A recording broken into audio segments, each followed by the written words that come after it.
আল্লাহর নবী সিজদার মধ্যে পড়ে কাঁদতে থাকবে, ইয়া রব হাবলি উম্মতি, আল্লাহ আমার উম্মত গুনাহগার, আমার উম্মত গুনাহগার, আমার উম্মত গুনাহ করে ফেলছে, আল্লাহ আমার উম্মতের কি হবে, আল্লাহ আমার উম্মতের হবে কি? আল্লাহ পাক ডাক দিয়ে বলবেন, হাবিব আপনি আর সিজদায় পড়ে থাকবেন না, মাথা উঠান।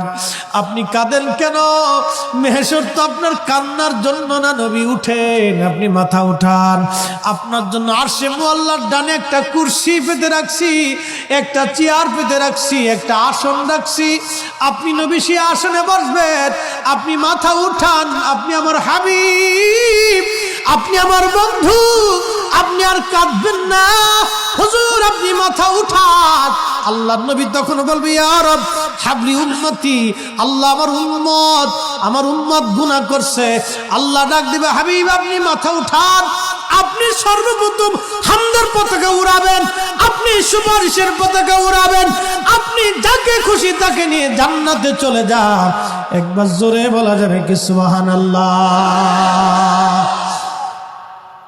নবী আমার ডেকে বললেন, আয়েশা রে, মানুষের জীবনের কঠিন সময় যখন তার মৃত্যুর সময় এসে যায়, কঠিন মৃত্যুর দূত আসে, যখন গুনাহগার ব্যক্তি, যখন নাফরমান ব্যক্তির কাছে মৃত্যুর দূত আজরাইল আলাইহিস সালাম আসে, বিকট চেহারা নিয়ে আসে, দুর্গন্ধময় পোশাকগুলি নিয়ে আসে, দুর্গন্ধময় পোশাকগুলি নিয়ে আসে, বান্দাকে ধরতে আসে। তখন এই আত্মাটা, রুহুটা মাথার দিকে একবার দৌড়ায় যায়, হাতের কোনার দিকে দৌড়ায় আসে, পায়ের তলার দিকে দৌড়ায় যায়, সারা শরীরের ভিতরে ছটফট করতে থাকে। তখন এই মৃত্যুর যন্ত্রণা বাড়তে থাকে, এত কঠিন যন্ত্রণা তার হয়।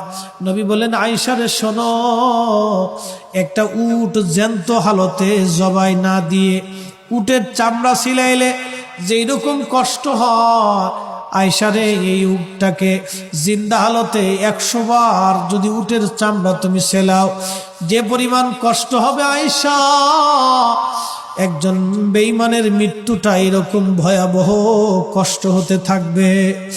আয়েশা রে তুমি কি জানো ইমানদারের মরণটা কেমন হবে?